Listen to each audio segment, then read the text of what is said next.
할렐루야. 오늘 드릴 말씀의 제목은 하나님의 이름으로 짓는 죄입니다. 본문은 창세기 34장 18절로 31절입니다. 본문이 길므로 일부만 봉독하도록 하겠습니다. 25절부터입니다. 제3일에 아직 그들이 아파할 때에 야곱의 두 아들 디나의 오라버니 시므온과 레위가 각기 칼을 가지고 가서 몰래 그 성읍을 기습하여 그 모든 남자들을 죽이고 칼로 하몰과 그의 아들 세겜을 죽이고 디나를 세겜의 집에서 데려오고 야곱의 여러 아들이 그 시체에 있는 성읍으로 가서 노략하였으니 이는 그들이 그들의 누이를 더럽힌 까닭이라. 아멘. 오늘 본문을 보면 야곱의 아들들은 애초에 세겜과 함께할 생각이 추호도 없었음을 알 수 있습니다. 그들이 하몰과 세겜에게 할례를 제안한 것은 그들을 용서하고 화해하려는 생각보다는 자신들의 누이 일에 대한 복수를 위한 계략을 짰던 것이었습니다. 하나님께서 언약의 표식으로 주신 할례를 야곱의 아들들은 복수의 수단으로 사용해 버린 것입니다. 죄라는 놈은 야속하게도 야곱에게서 끝이 나지 않고 대를 이어 발현함으로 야곱을 절망에 빠지게 하였습니다. 야곱은 아버지 이삭, 형 에서, 삼촌 라반과 죄의 관계로 인해 서로 속고 속이고 반목하고 복수를 걱정해야 하는 피곤한 삶을 살아왔기 때문에 가문을 흔들어대는 죄의 넌더리가 난 것이었습니다. 죄는 바이러스처럼 사람의 몸에 욕망이라는 매개체로 깃들어 영혼을 좀먹고 결국에는 사람의 영혼을 파멸시킵니다. 죄는 세월이 지난다고 해서 없어지거나 잊혀지거나 그 영향력이 약화되지 않습니다. 그래서 시편 32편 3절을 보면 내가 토설치 아니할 때에 종일 신음함으로 내 뼈가 쇠하였다고 다윗은 깊은 영적 고통에 대해 말하고 있습니다. 그래서 믿는 사람들 중 일부가 죄로 인한 가책을 받지 않으려고 자기의 생각을 왜곡시켜 하나님을 설득하기도 합니다. 그것이 바로 제가 늘 주장하는 내가복음입니다. 내 마음대로 쓰고 삶에 적용하는 말씀, 이런 것들을 통해서 자신의 영혼의 감수성을 마비시키고 하나님을 우상 섬기듯 대합니다. 사람들은 정직하게 자기를 보는 것을 매우 두려워하죠. 그냥 적당히 넘어가지 않고 정직하게 자기 내면을 들여다본다는 것은 무섭고 고통스러운 일입니다. 그래서 시편 32편 1절에서 다윗은 허물의 사함을 얻고 그 죄의 가리움을 받는 자는 복이 있다고도 고백하고 있습니다. 여러 가지 죄 중에 특별히 무서운 죄가 하나 있습니다. 보통의 죄는 사람이 주체가 되어서 사람에게 짓는 죄일 것인데, 그런데 하나님의 이름으로 짓는 죄가 있습니다. 이것을 가리켜 우리는 종교적인 죄라고 합니다. 가장 악질적이고 잔인하리만큼 무섭고 파괴력이 강한 것이 하나님의 이름으로 짓는 죄들입니다. 역사적으로 십자군 전쟁이 그렇고 무슬림의 자살 폭탄 테러가 그것이며 정광훈과 일단의 목사들이 자신들의 왜곡된 정치 이데올로기적 욕망을 하나님의 이름으로 마치 진리인 척 사람들을 속이고 선동하는 죄가 그것입니다. 예수님께서는 바리새인들과 서기관들이 짓는 죄를 가리키시며 이러한 죄에 대해서 언급하셨습니다. 그들은 하나님과 성경과 율법을 독점하여 유대 사회를 자신들의 영향력 아래 두려고 하였을 뿐만 아니라 하나님의 말씀 위에 서려고 했던 자들이었기 때문이죠. 그러면서도 자신들이야말로 하나님을 제일 잘 알고 잘 믿고 성경에 정통하고 교회를 가장 잘 섬긴다고 하는 자들이었습니다. 예수님은 창녀가 죄를 지었을 때도 분노하시지 않았습니다. 세리가 죄를 지었을 때도 그랬습니다.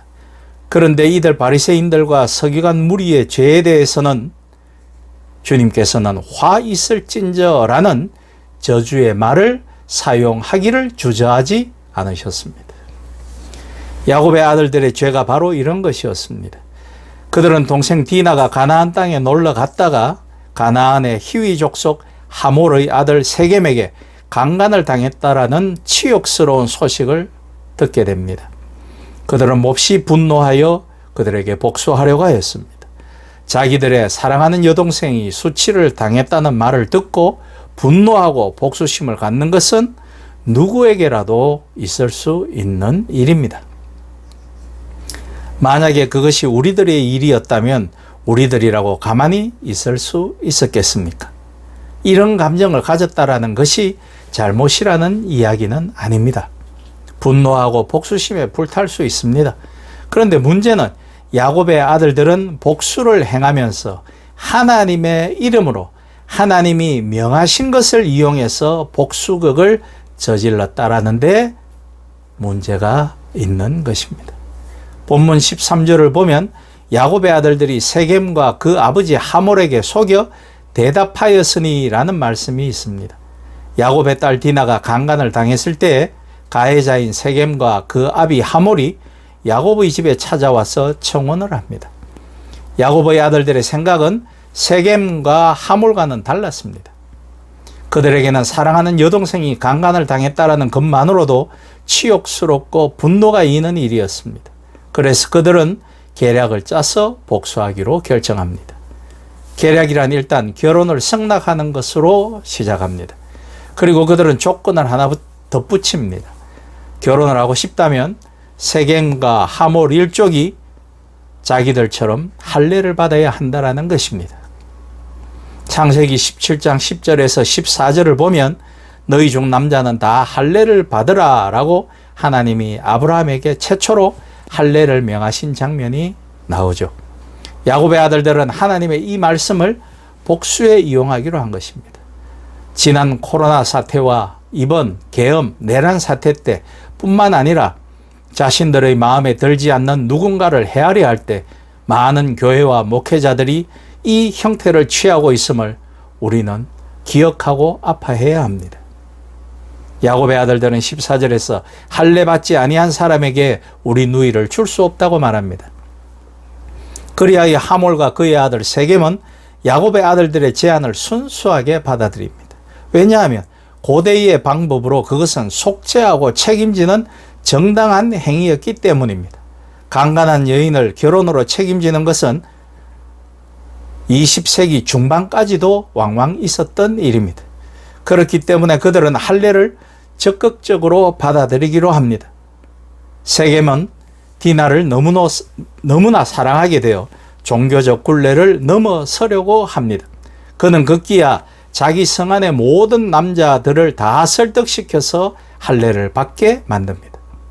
결국 모두가 할례를 받았을 때에 야곱의 아들들은 잔인한 복수극을 펼칩니다.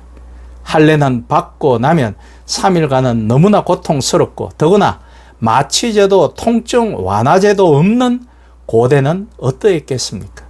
한동안 그들은 걷는 것은 물론 꼼짝도 못하는 형편이었을 것입니다. 바로 그때를 이용해서 시므온과 레위가 칼을 들고 방어 능력이 없는 사람들을 몰살시킵니다. 그들은 자신들의 누이 동생에게 벌어진 일에 대한 복수로 엄청난 학살극을 벌입니다. 이것이 복수의 본질인 것입니다. 복수라는 것은 당한 것에 비해 가볍게 되갚는 법이 없습니다. 자기가 당한 것보다 더 강도가 높게 몇 배나 더 안갚음하게 되어 있는 것입니다. 그래서 예수님께서 원수를 갚지 말라고 하신 것입니다. 이것은 우리를 위한 말입니다. 원수를 갚는 것은 하나님에게 있으니 하나님이 원수를 갚아 주시는 것입니다. 악인이 죽을 때는 선인에 의해서 죽지 않습니다. 악인은 악인에 의해서 죽습니다. 하나님은 선인의 손에 피가 묻지 않게 하십니다. 지금 이스라엘이 이란을 미사일로 공격하였습니다. 이란이 이스라엘에게 보복 공격을 하고 있습니다. 핵전쟁의 위기론이 전 세계에 대두되었습니다. 수많은 인명의 희생과 세계 경제가 심각한 영향을 받을 것입니다.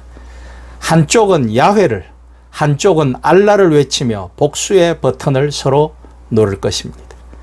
아브라함의 아들들이 하나님의 이름을 외치며 조상이 같은 형제를 분노로 일그러진 죄의 손으로 서로 죽이는 동족 상잔의 비극이 지금 중동에서 일어나고 있습니다. 때때로 사람들은 하나님을 무시하고 자신이 기꺼이 심판자의 자리에 서려고 듭니다. 역사의 주인공이 자기라고 착각을 하는 것입니다. 그렇지 않습니다. 심판은 하나님이 하십니다. 야곱의 아들들은 누이 동생 강간 사건을 살인으로 갚습니다. 복수가 거기서 끝났다면 괜찮을지도 모르겠습니다. 그러나 복수극은 언제나 거기서 끝나지 않습니다. 분노의 마음을 더해 한 발짝 더 나아가는 것입니다. 오늘 본문 27절로 29절을 보면 누이 동생을 욕보인 자들을 죽인 것에서 복수가 끝나지 않고 그 후에 야곱의 다른 아들들이 가세를 해서 남자들을 몰살시킨 그 성으로 가서 물건을 노략질하고 자녀들과 그 부녀자들까지 끌고 갔습니다. 그 부녀자들을 가만 놔두었겠습니까? 이것이 복수극의 결과입니다. 사랑하는 여러분, 레위기 19장 17절로 18절에는 너는 내 형제를 마음으로 미워하지 말며 내 이웃을 반드시 견책 타일러라. 그러면 내가 그에 대하여 죄를 담당하지 아니하리라. 원수를 갚지 말며 동포를 원망하지 말며 내 이웃 사랑하기를 내 자신과 같이 사랑하라. 나는 여호와이니라 라고 말씀하고 있음을 깨달아야 합니다. 로마서 12장 17절은 아무에게도 악으로 악을 갚지 말고 모든 사람 앞에서 선한 일을 도모하라고 우리를 교훈하고 있습니다.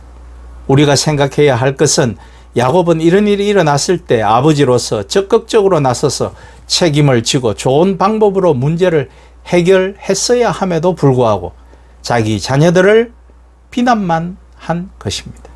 그러니까 야곱의 자녀들이 이런 항의를 합니다. 그렇다면 그들이 우리 누이를 장녀처럼 대한 것이 옳습니까? 야곱에게는 할 말이 없습니다. 야곱은 죽기 전에 시므온과 레위를 축복할 때 창세기 49장 5절에서 그들을 너희의 칼은 폭력의 도구라고 표현하였습니다. 우리는 먼저 부모와 목회자와 교회의 역할에 대해 다시 한번 깊이 생각해 보아야 합니다. 그것은 우리의 자녀들에게 올바른 진리의 말씀을 제대로 교육시키는 책무에 관한 것입니다. 교회가 크다고 목회자가 유명하다고 그들을 바르게 가르치는 것은 절대로 아닙니다. 실제로 지금 최근에 들어 기독교 교육이 쇠퇴하고 있음을 우리는 알 수 있습니다. 많은 기독교 재단의 초중고등학교가 폐쇄되고 있습니다. 아니면 기독교 교육을 포기하고 정부로 기부 체납을 하고 있는 사실을 알 수 있습니다. 우리에게 맡겨진 그들을 잘 가르쳐야 합니다. 그렇지 않으면 하나님의 말씀과 종교적인 전통을 빙자해서 얼마든지 죄를 저지를 수 있기 때문입니다. 그래서 그들에게 제대로 된 기독교 세계관, 기독교 가치관이 자리 잡게 해야 합니다. 그렇지 않으면 우리 사회가 더 많이 교회에 등을 돌리고 그 피해는 교회에 쓰나미처럼 닥쳐올 것입니다. 잘 가르치지 않으면 패역한 인간들은 하나님의 이름으로 거짓말하며 죄를 지을 것입니다. 요한복음 8장 44절은 이렇게 말합니다. 너희는 너희 아비 마귀에게서 났으니 너희 아비의 욕심대로 너희도 행하고자 하느니라. 그는 처음부터 살인한 자요 진리가 그 속에 없으므로 진리에 서지 못하고 거짓을 말할 때마다 제 것으로 말하나니 이는 그가 거짓말쟁이요 거짓의 아비가 되었음이라고 말씀입니다. 교회에서 싸우는 것을 보면 성경을 내세워 싸웁니다. 모두가 하나님의 음성을 들었다며 싸웁니다. 그런데 결과는 서로 싸우며 미워하고 복수하고 죽이는 것입니다. 기억하십시오. 우리가 할 일은 주님께서 우리에게 맡기신 일들을 확실하게 지켜야 하는 것입니다. 고린도전서 15장 58절에는 그러므로 내 사랑하는 형제들아 견실하며 흔들리지 말고 항상 주의 일에 더욱 힘쓰는 자들이 되라고 우리를 권면하고 있습니다. 내 이웃을 사랑하는 것, 그것이 어려우면 이해하려는 마음을 가지는 것, 그것이 신앙입니다. 그것이 기독교입니다. 그 소중한 예수 그리스도의 권면을 오늘 깨달아가는 저와 여러분이 되시기를 우리 주 예수 그리스도의 이름으로 축복하며 부탁드립니다. 아멘.